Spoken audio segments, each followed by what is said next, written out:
बिस्मिल्लाहिर्रहमानिर्रहीम। अस्सलाम वालेकुम। आप कैसर खान यूट्यूब चैनल देख रहे हैं।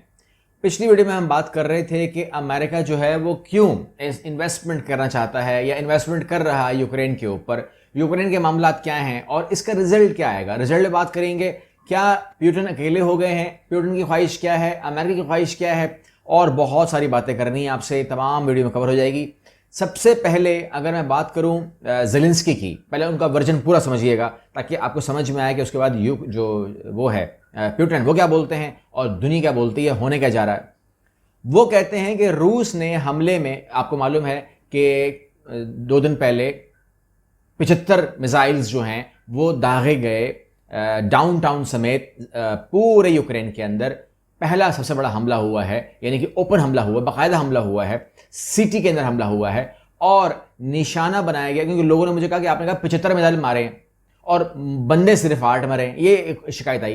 तो उनका टारगेट लोगों का नहीं था, ड्रोन्स इस्तेमाल हुए और उन ड्रोन्स ने जो है उनके जो मामला असासे थे उनको डैमेज करने की कोशिश की, इंस्टॉलेशंस को डैमेज करने की कोशिश की। खास तौर पे बिजली के जो मामलात हैं उनके, उसको निशाना बनाया गया। उनके ट्रांसफार्मर उड़ाए होंगे, सिस्टम बनाए होंगे, जो कुछ भी वो सिस्टम्स हैं उनको टारगेट किया गया ताकि जो उनकी सहूलियात हैं उसके ऊपर अटैक किया जाए, ब्रिजेस को उड़ाया जाए, तमाम चीज़ें की जाए, एक नुकसान पहुंचाया जाए। और शहर में जो डाउनटाउन में किया है वो उन्होंने मुख्तलिफ मार्केट्स के ऊपर, कोई गाड़ी है उसके ऊपर, तमाम चीज़ें करके ताकि खौफ की फिजा भी कायम की जाए। लोग जो है ना वो नॉर्मल ना बिहेव करें कि भाई कुछ नहीं हो रहा, जंग हो रही है तो बिल्कुल वहाँ पे हो रही है, डॉन्सक लुहानसक में हो रही है, यहाँ थोड़ी हो रही है, तो हम नॉर्मल रहेंगे। तो लोगों को भी उन्होंने पैगाम दे दिया कि अपनी आवाम ये ज़ेलेंस्की के हक में ज़्यादा ना निकल आया करो, आपको नुकसान हो सकता है। ड्रोन इस्तेमाल हुए, जी हुए। अब उसके अंदर एक नाम डालना था। अब पता नहीं इस नाम डालने के पैसे मिलते हैं या फ्री में किया है, मगर बहरहाल मार्केटिंग करने के लिए जो है ना दो किस्म की मार्केटिंग होती है, एक नजर आ जाती है, एक सीक्रेट मार्केटिंग होती है। तो यहां पर उन्होंने कहा कि जी जो ड्रोन इस्तेमाल हुए हैं वो ईरानी ड्रोन्स थे, यानी कि रशिया ने अपने ड्रोन से नहीं, ईरान से ड्रोन लेकर के यूक्रेन पे चलाए। तो इसके अंदर वो जो नाम लेकर आना था खबर में वो ईरान था। मतलब आप समझ गए कि ईरान का भी जिक्र आना चाहिए, क्योंकि ईरान इस टाइम बहुत ज़्यादा मामले के ऊपर है। एक वीडियो भी चल रही है जिसके अंदर जो खवातीन हैं वो अपने स्कार्फ को फेंकते जा रही हैं और उड़ाते जा रही हैं और फिर डांस कर रही हैं, और बहुत ही वाहियात वो एक पूरी वीडियो है जो आप देख सकते हैं, चैनल पे चल रही है। अशोक सवाई ने भी उसको वो किया है, ट्वीट किया है, और बहुत सारे ट्विटर हैंडल में देख रहा हूँ उसको, कि वो दिखा रहे हैं कि जी नया ईरान, न्यू ईरान। अब ये न्यू ईरान में पता किसी ख्वाहिश है, और न्यू ईरान का मतलब ये है कि तख्ता उलटना है और वहाँ पर भी वेस्टर्न, प्रो वेस्टर्न गवर्नमेंट लेकर आनी है। ज़ेलेंस्की का ख्याल है कि रूस हमें ज़मीन से मिटाने की कोशिश कर रहा है, नक्शा बदलने की कोशिश तो वो कर रहा है। यहाँ तो मैं जानता हूँ कि नक्शा बदलेगा, यूक्रेन का साइज़ बदलेगा, हुकूमत शायद वो ना बदले, ज़ेलेंस्की उसको सूट करता है, ज़ेलेंस्की को कुछ नहीं बोलेगा, लेकिन जाहिर सी बात है कि वो अपने काम वाले मामला तो करेगा। और आपको मैं कई बार इन्फॉर्म कर चुका हूँ कि मैप के अंदर वो जिस तरीके से जाएगा और डीसी को टच करेगा और वहाँ पर वाकई जंग मेरे हिसाब से रोक देगा। उसको जंग ख़त्म करने के लिए या अनाउंस करने की, चलाने के लिए अनाउंसमेंट की जरूरत नहीं है, प्यूटन वो काम कर सकता है। मगर प्यूटन ने एक धमकी भी दी है, उसने कहा जिस तरीके से मेरा ब्रिज उड़ाया गया है क्रेमिया के साथ, कहते हैं कि अगर ऐसी हरकत दोबारा होती है तो फिर मैं बारिश करूंगा मिसाइल्स की। ये आप कहते हैं आपके ऊपर है, मैं नहीं बोलता। लेकिन जब वो बारिश करेगा तो कौन सपोर्ट करेगा? क्या वो बारिश को कबूल कर ले, यानी कि ठीक है बारिश हो रही है, मिसाइल्स की बर्दाश्त करना पड़ेगा? नहीं। यहां पर जर्मनी सामने आया है, वो कहता है जल्द जदीद तरीन एयर डिफेंस निज़ाम जल्द यूक्रेन पहुंच जाएगा। जर्मनी ने कहा है कि हम वहां पर एक डिफेंस एयर सिस्टम लॉन्च कर देंगे, जिसके बाद अगर कोई मिसाइल या कोई ड्रोन अटैक आएगा तो वो उसको हवा में, उस ड्रोन को या मिसाइल को या उस अटैक को ज़ाइल कर देगा। और ये हल यूक्रेन के लिए किया जा रहा है। तो यहाँ पर एक सवाल आपका उठेगा, मैं उसका जवाब दे देता हूँ आपको। पहले मैं इसको वो कर दूँ, कंपाइल कर दूँ, कंप्लीट कर दूँ, ताकि आपको समझ में आ जाए कि हो क्या रहा है। फिर बात करता हूँ मैं आपसे इन्वेस्टमेंट के हवाले से। वो ये है कि जो दुनिया जो है, क्या वो दुनिया अब रूस से पीछे हटेगी? अमेरिका तो यही चाहता है कि पीछे हट जाए। लेकिन यहाँ पर हम ये देख रहे हैं कि अगर मैं बात करूँ यूएई की, यूएई एक बहुत ही ज़बरदस्त मुल्क है और बहुत ही ज़हीन इसके जो हैं वो लीडर्स हैं, और अपनी जहानत की आप मिसाल आप हैं, इसमें कोई शक नहीं है।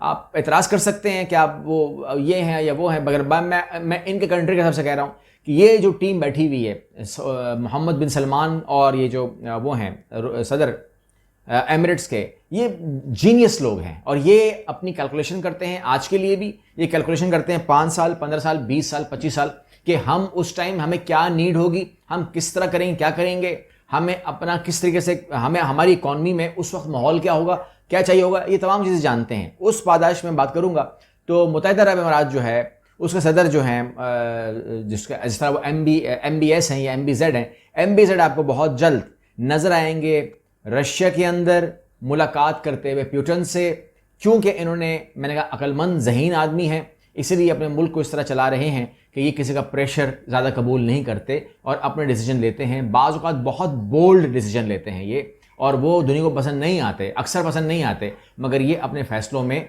रुकावट नहीं डालते और वो कर जाते हैं। वो कहते हैं कि जी ये मेरे लिए बेस्ट फॉर द कंट्री है, तो बेस्ट फॉर द कंट्री जो है वो अपने हिसाब से करते हैं। वो फैसला गलत हो सकता है, मेरे और आपके हिसाब से सही हो सकता है, मगर ये करते हैं। तो ये अब जा रहे हैं मिलने के लिए प्यूटन से। तो प्यूटन ऐसी कोई तन्हाई का शिकार नहीं है जिस तरह आप उसको तसव्वुर कर रहे हैं या आपको दिमाग में डाला जा रहा है। यहाँ पर बात हो रही है, और आपको मैंने कहा था कि मैं आपसे बात करूंगा कि what do you mean defeat means for Putin grip on power. वो कहते हैं कि जी हम इन्वेस्टमेंट कर क्यों रहे हैं। अमेरिका के अगर माहिरीन हैं उनसे अगर आप पूछें आप इन्वेस्टमेंट कर क्यों रहे हैं, ये 9 न्यूज़ की खबर भी है, वहां पर वो खुल के तो नहीं बोल रहे, मैं आपको खुल के बताता हूं। वो ये है कि प्यूटन को इस टाइम ये कहना कि जी आप इक़्तिदार छोड़ दें तो मुमकिन नहीं है, मुमकिन नहीं है, वो हटेगा ही नहीं।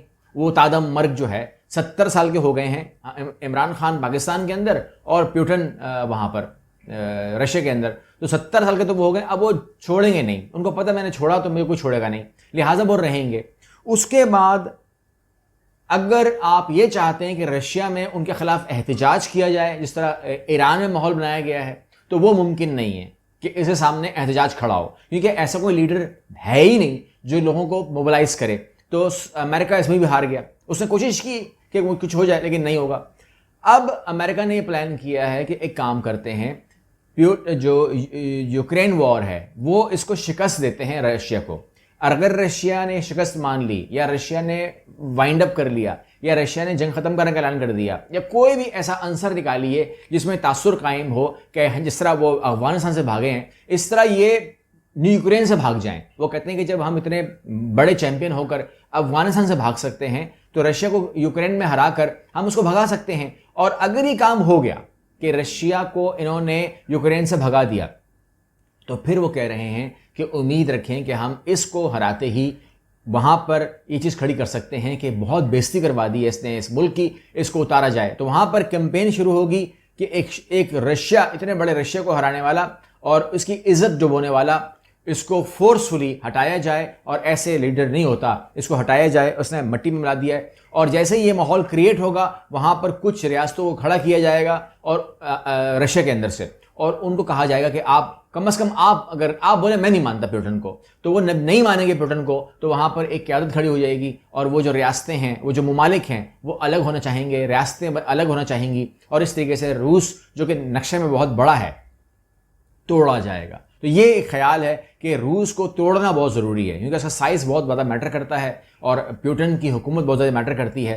प्यूटन अगर ना रहे उनके हिसाब से, और अगर ये मैप टूट जाता है, रशिया टूट जाता है, तो उसके बाद अमेरिका के सामने वाकई में चाइना के अलावा कोई मुल्क रह नहीं जाता कि जो उसके खिलाफ खड़ा हो। और चाइना को भी रशिया की ज़रूरत है, वो अकेले वो भी नहीं करना चाहता जो नज़र आता है बज़ाहिर। तो लिहाजा मतलब ये हुआ कि यूक्रेन वॉर जो है ये एक पॉइंट है कि इसकी जीत और हार के अंदर जो इन्वेस्टमेंट हो रही है बिलियंस ऑफ डॉलर्स की, तो बिला वजह नहीं हो रही है। वो दूसरा मतलब उसका ये है कि ये डिफीट जो है रशिया को करना चाह रहे हैं, जिसके बाद रशिया जो है वो अपनी न कि सिर्फ वो जंग हारेगा बल्कि वो अपनी ज़मीन हार सकता है, वो अपना मुल्क हार सकता है, बहुत कुछ हार सकता है। ऐसा सोचना और मानना है यूएस का। चैनल को सब्सक्राइब कर लीजिए, अगली वीडियो मिलते हैं इंशाल्लाह। अल्लाह हाफिज़।